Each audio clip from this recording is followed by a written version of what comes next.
Hello students. आज एक नए पेपर की शुरुआत हम कर रहे हैं। बीए पार्ट फर्स्ट का पहला पेपर है पॉलिटिकल थ्योरी, राजनीतिक सिद्धांत, या हम इसको राजनीति विज्ञान के मूलाधार भी कह सकते हैं, या राजनीतिक सिद्धांत का टॉपिक भी हम इसको कह सकते हैं। जो पहला टॉपिक के मैं यहाँ पर लूँगा आपके लिए वो है राजनीति विज्ञान विषय की उत्पत्ति, उसका विकास, राजनीति विज्ञान विषय का अर्थ, परिभाषा, परंपरागत एवं आधुनिक दृष्टिकोण का ये टॉपिक सबसे पहले हम लेंगे। सबसे पहले चूंकि हमारे विषय की शुरुआत यहीं से होती है, इसलिए सबसे पहले मैं कुछ महत्वपूर्ण बिंदु आपके सामने डिस्कस करता हूं जो राजनीति विज्ञान विषय की उत्पत्ति से जुड़े हुए हैं, इसके विकास से जुड़े हुए हैं।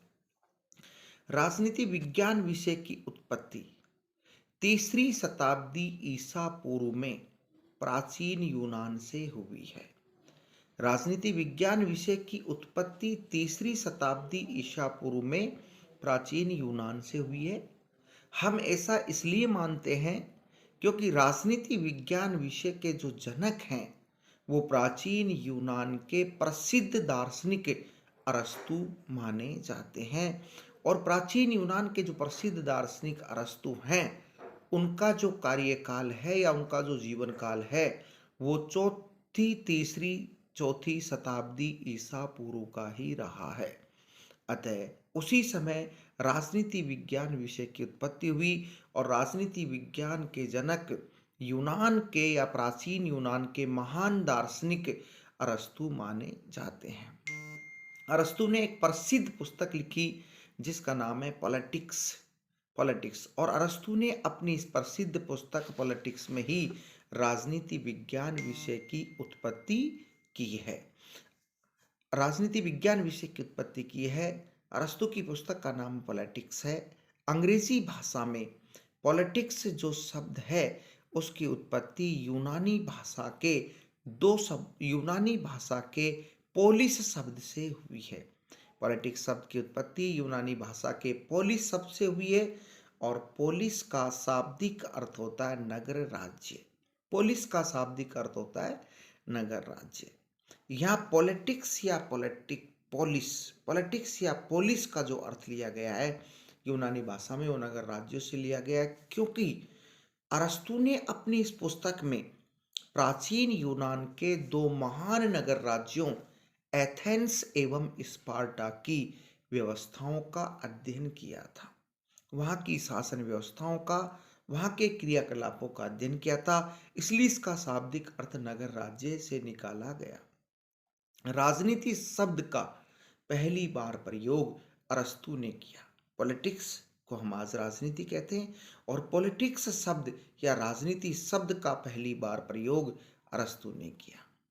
अरस्तु ने राजनीति विज्ञान को सर्वोच्च विज्ञान एवं प्राकृतिक विज्ञान कहा। अरस्तु ने कहा कि राजनीति विज्ञान सर्वोच्च विज्ञान है। अरस्तु ने कहा कि राजनीति विज्ञान प्राकृतिक विज्ञान है। इन दोनों बातों को मैं आपको एक्सप्लेन करता हूं। अरस्तु ने राजनीति विज्ञान को सर्वोच्च विज्ञान क्यों कहा? अरस्तु ने राजनीति विज्ञान को सर्वोच्च विज्ञान इसलिए कहा क्योंकि राजनीति विज्ञान शासन व्यवस्थाओं का अध्ययन करता है, शासन व्यवस्थाओं के साथ साथ संविधानों का अध्ययन करता है। अतः शासन प्रणालियों एवं संविधानों का अध्ययन करने वाला विज्ञान सर्वोच्च होता है, क्योंकि अन्य जितने भी विज्ञान हैं, अन्य जितने भी विधाएं हैं, अन्य जितने भी क्रियाकलाप हैं वो संविधान या शासन प्रणाली के अंतर्गत संचालित होते हैं या संविधान या शासन प्रणाली के अंतर्गत काम करते हैं। अतः वो संविधान या शासन प्रणाली से निम्न है, जबकि संविधान व शासन प्रणाली सर्वोच्च है। और इसीलिए संविधान एवं शासन प्रणाली जो कि सर्वोच्च है उसका अध्ययन करने वाला विज्ञान या विषय भी सर्वोच्च है, इसलिए उसने सर्वोच्च विज्ञान कहा। और अरस्तु ने राजनीति विज्ञान को प्राकृतिक विज्ञान क्यों कहा, नेचुरल साइंस क्यों कहा? क्योंकि प्राकृतिक विज्ञान तो भौतिक, रासायनिक विज्ञान, जीव विज्ञान होता है, ये प्राकृतिक विज्ञान कैसे हो गया? राजनीति विज्ञान तो एक मानव विज्ञान है, एक व्यवहारवादी विज्ञान है, ये प्राकृतिक विज्ञान क्यों कहा अरस्तु ने? तो अरस्तु ने राजनीति विज्ञान को प्राकृतिक विज्ञान इसलिए कहा क्योंकि शासक एवं शासित के गुण प्राकृतिक रूप से जन्म से ही हमारे भीतर होते हैं। चूंकि ये मानव की उस प्रकृति का अध्ययन करता है जो प्राकृतिक रूप से मानव जन्म के साथ लेकर उत्पन्न होता है। जैसे एक बालक का जन्म होता है, तो जैसे एक बालक का जन्म होता है प्राकृतिक रूप से, स्वाभाविक रूप से उस बालक के माता पिता उसके शासक बन जाते हैं और वो बालक शासित बन जाता है। जब वो बालक बड़ा होता है तो वो बालक बड़ा होकर जब अपना परिवार बनाता है तो वो परिवार के साथ साथ उस परिवार का शासक बन जाता है, और जो बच्चा पैदा होगा वो उसका शासित बन जाता है। तो शासक और शासित का अध्ययन करता है नेचुरली, इसलिए इसको उन्होंने प्राकृतिक विज्ञान कहा। पॉलिटिक्स शब्द या राजनीति शब्द का पहली बार तो प्रयोग किया अरस्तु ने, लेकिन एक खास बात यह है चूंकि हमारे विषय का नाम पॉलिटिक्स नहीं है, पॉलिटिकल साइंस है, अतः एक इंपॉर्टेंट क्वेश्चन ये उत्पन्न होता है कि राजनीति विज्ञान शब्द अर्थात पॉलिटिकल साइंस शब्द का पहली बार प्रयोग किसने किया था? तो जो आज हमारे विषय का नाम है राजनीति विज्ञान, इस शब्द का पहली बार प्रयोग करने वाले विद्वान का नाम था Herbert Baxter Adams. Herbert Baxter Adams. तो हर्बर्ट बॉक्स्टर एडम्स ने पहली बार राजनीति विज्ञान शब्द का प्रयोग किया। केवल शब्दावली को एक शब्द दिया इन्होंने, डिक्शनरी को एक शब्द दिया राजनीति विज्ञान, और इस राजनीति विज्ञान शब्द का प्रयोग हमारे विषय के लिए, आज जिसको हम राजनीति विज्ञान विषय कहते हैं, इस विषय के लिए इस शब्द का प्रयोग किसने किया?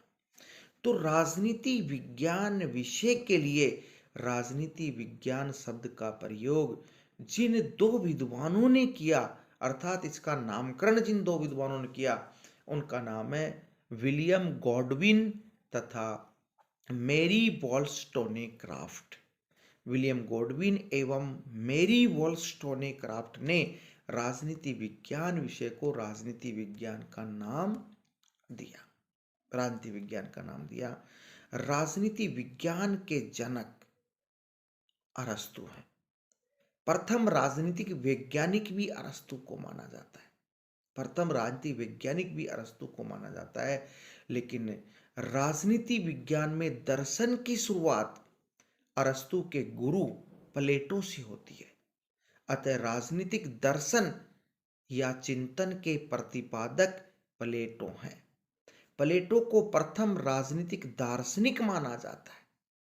तो राजनीतिक दर्शन व चिंतन के जनक प्लेटो हैं, प्रथम राजनीतिक दार्शनिक प्लेटो हैं, जबकि प्रथम राजनीतिक वैज्ञानिक या राजनीति विज्ञान के जनक अरस्तु हैं। अरस्तु प्लेटो के शिष्य थे और प्लेटो अरस्तु के गुरु थे। जब मैं आगे के पेपरों में पाश्चात्य दर्शन आपको पढ़ाऊंगा, पाश्चात्य विचारक आपको पढ़ाऊंगा, जब हम प्लेटो से पाश्चात्य दर्शन की शुरुआत करते हैं, अध्ययन की शुरुआत करते हैं, तो प्लेटो से हम उसकी शुरुआत करेंगे, तब प्लेटो अरस्तु हम विस्तार से पढ़ेंगे। राजनीति विज्ञान के अध्ययन की जो शुरुआत होती है वो प्लेटो से ही होती है। अरस्तु का दूसरे नंबर पर नाम आता है, पर चूंकि प्लेटो ने इस विषय का व्यवस्थित रूप से प्रतिपादन नहीं किया, इसलिए जनक नहीं है, केवल दार्शनिक है, प्रथम दार्शनिक है। तो ये जो बिंदु मैंने आपको बताए, इनका संबंध राजनीति विज्ञान विषय की उत्पत्ति से है कि राजनीति विज्ञान विषय किस प्रकार से अस्तित्व में आया। अब एक इंपॉर्टेंट बात है कि राजनीति विज्ञान का अर्थ क्या है, इसकी परिभाषा क्या है। परिभाषा तो जब मैं आगे आपको इसके परंपरागत आधुनिक दृष्टिकोण पढ़ाऊंगा, तो परंपरागत आधुनिक दृष्टिकोण से जो विद्वान जुड़े हुए हैं उनके मत व उनके कोटेशंस आगे आएंगे जो परिभाषित करेंगे इस विषय को। लेकिन एक अर्थ मैं आपको यहाँ बताऊंगा कि राजनीति विज्ञान का क्या अर्थ लेते हैं। जनरली एक विद्यार्थी से पूछा जाए कि आप राजनीति विज्ञान विषय के विद्यार्थी हो, राजनीति विज्ञान किसे कहते हैं, तो देखिए एक कॉमन अर्थ कोई भी बता सकता है कि राजनीति विज्ञान राजनीति का अध्ययन करता है या राजनीति से संबंधित जो अध्ययन करता है ऐसा। लेकिन एक विषय के रूप में इसका अर्थ क्या है?